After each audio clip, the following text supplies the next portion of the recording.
that football team or the other 31 football teams start allowing players to step in and make decisions, who runs them, who coaches them, and all these kinds of things. If you want to make all the decisions as an owner, then buy your own team. Ooh, I choke.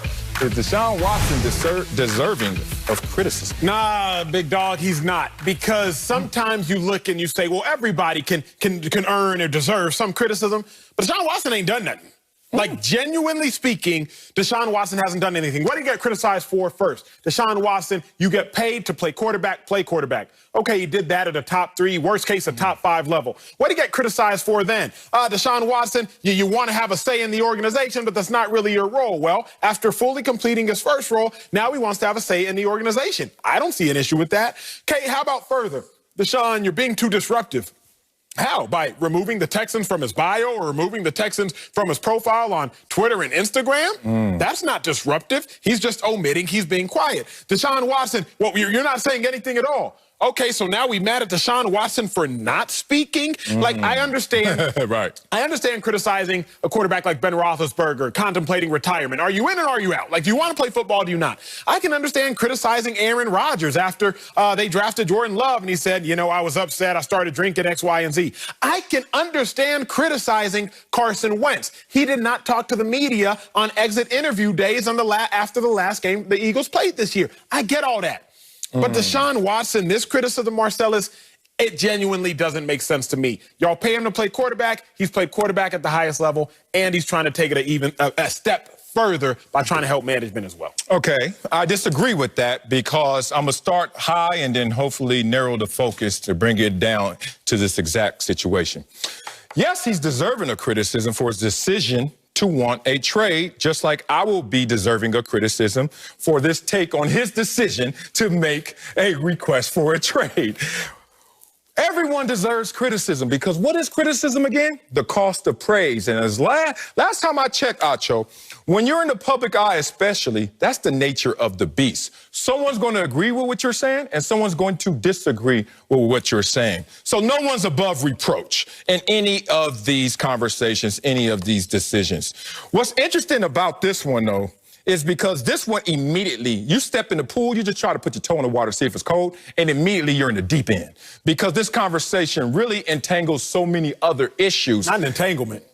Not an entanglement. Other quarterbacks in the same situation, it doesn't go as deep. It doesn't have as many layers for some obvious reasons and for some not so obvious reasons. Let's talk about this because I finally figured out the million-dollar question, why everyone seems divided or different on this conversation.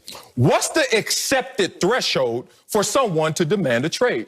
All we're doing is trying to figure that out. And then we're trying to figure it out based on race, based on power, based on performance. We're trying to figure that out. So when we see an Eli Manning's like, don't even want to go there. That's like requesting a trade before you even get picked. But it came with criticism. The Eli Mannings of the world, the Manning family got criticized. And then you get to a situation with Matthew Stafford, and it almost seemed like it's under the radar, like whatever. Correct. So you can go all the way from a royal family getting criticized to a great player, but not necessarily a great team, and no one cares. And then there's Deshaun Watson in there. Here's my thing about this situation, just watching it all unfold. There are 3 sides to every story. So it's what Deshaun Watson feels, it's what the Houston Texans feel. And the truth. And then there's something in between called the truth. And what happened in this situation from my vantage point is the process wasn't fully utilized by both sides. It seems like the Houston Texans had made promises to Deshaun Watson that they didn't keep.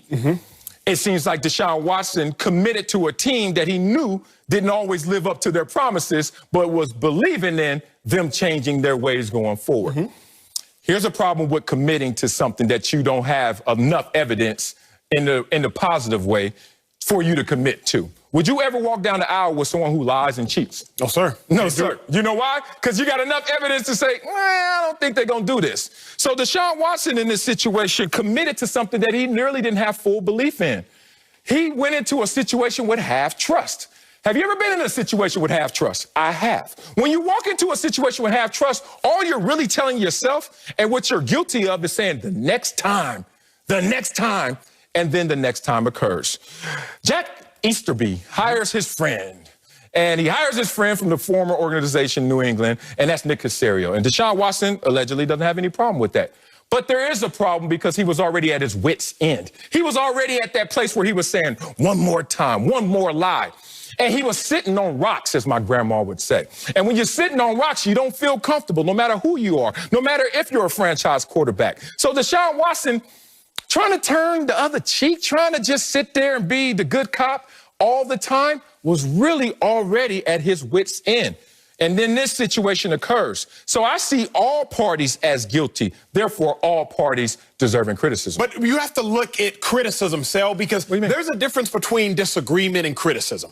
Oh, certainly, right? Different like, words. I can disagree with what someone says without criticizing it. Criticism means I perceive a fault or a mistake. I do and where perceive I'm a fault. jumping in is I don't see the fault. What is the fault? You said play quarterback. He played quarterback. What is the fault? He ain't spoke out against the organization. What is the fault? He ain't out here cussing. What is the fault? He's not out here avoiding questions when he's supposed to be asked at media time. What is the fault? He's not contemplating retirement. What is the fault? He didn't go out there like James Harden and say, I just think it's irreparable. I think the damage is beyond fixing at this point. What is the fault? That is my issue.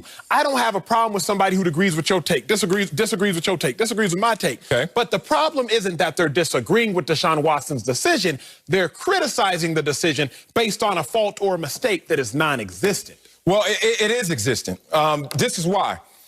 From my vantage point, from others' vantage points that is criticizing what Deshaun Watson is doing, the first criticism comes, why do you want to trade? But when you break off communication with the franchise because they have lied to you, when you break off communication with the outer world in terms of direct conversation, then everyone's left to guesswork. Now, I'm not saying it's always accurate, but who commits to an organization that they think has lied to them in the past or is dysfunctional? And then you commit to that dysfunction, but now, because of this last move, that's it. People will criticize that because why commit? Now, I understand, dog. I played the game. I got to get that bag, bruh. I got to get this money. I have ACL already. I've been hurt before. I could get hurt again. All this can go away. So I get it. But in a world where you commit to a situation you really don't feel, but you did it for the money, they got a term for that. And people will call that term out. And I don't want to do it because I love this guy, Deshaun Watson, in character. I love him in reputation. But I know when you sign on a line and commit, you got to come back to that same position and place with a mind that's anew, that is refreshed. He wasn't. He was on thin ice with this organization, committed to him. They did one more thing. He said it's a wrap because of everything else they did. They are not above reproach. They lied to Deshaun Watson several times. It's pretty obvious. They even leaked the information that he wanted to trade almost 2 weeks later just so it can look better to cover themselves. I get it. But do the Houston Texans deserve criticism? Does Deshaun Watson deserve criticism? And that's the only place I'm starting from. Marcellus, I got to answer that question. Okay, let's that's go. the question everybody asks. Why commit? Why would Deshaun Watson commit to the Texans just to dip out, want to dip out several months later? Yeah. Deshaun Watson would commit to the Texans for the same reason or to answer the question in Dick Vermeil's last sentence. What did Vermeil say? What did he say? What did Vermeil say? Can we pull up that last little quotable? Yes. Because Dick Vermeil says, if you want to make all the decisions as an owner, then buy your own team. I hate ignorance like this, Sal, and I've been saving my passion for this. Hey, Dick Vermeil, Deshaun Watson can't buy his own team. And why can't Deshaun Watson buy his own team? Because Deshaun Watson ain't got generational money to buy his own team, to make these kinds of decisions. Cal McNair, who's currently running the team. How your daddy get the team, Cal? Your daddy got the team because he got a proper education, graduated from South Carolina in 1959, Cal. You want to know who could go to South Carolina in 1959, Cal? People that look like Deshaun Watson, Cal McNair. You want to know who can't be an owner? Somebody that looks like Deshaun Watson right now, because on average, Marcellus, the owners are 68, and on average, the owners are white. So why did Deshaun Watson commit to the Houston Texans? So he could get that bag, but not get that bag flippantly as some sort of young, naive kid, but to get that bag so he could try to one day maybe buy his own team. So that's what I'm so passionate when I see ignorance like this being spewed. Because you hating on Deshaun Watson for what? And you telling him to go buy his own team? He can't buy his own team. Dick Vermeil, you could. Based on fitting into the criteria and the category of someone who can buy a team because of the average age. Because of the average age and the current description. That's not the first criteria, age. No. I'm saying, I'm saying you're looking at the current criteria of what the owners look like. Deshaun Watson don't fit that bill. So that's where I get passionate and it's like, don't come out here spewing nonsense, Marcellus Wiley. Like, not you, Dick Vermeil. No. You feel me? Like, don't come out here like Dick Vermeil talking about, if you want to make the decisions as an owner, buy your own team. Do some research, bro. Well, I think he did research, and he did the research in his own experience. I'm not sticking up for Dick Vermeil in this situation, but I do know Dick Vermeil, being a former coach, has walked upstairs before and said, I need this player, I need this, I need this. And somebody said, if you want to do all that, why don't you buy your own team? And that's how it hits you hard in the face, no matter what color you are, because everybody who has a boss got to conform to something. So it's not racial to me in that situation. Dick Vermeil just ignorant, though. he just lived through post-traumatic stress because he just went through probably a situation where somebody told him, hey, when you own this, you can do that. But until then, stay in your place, older white man, whatever it may be. Here's the thing, what you said. Before I get back to my point, since you want to talk about it. NFL established, not even called the NFL 1920. What I think people need to understand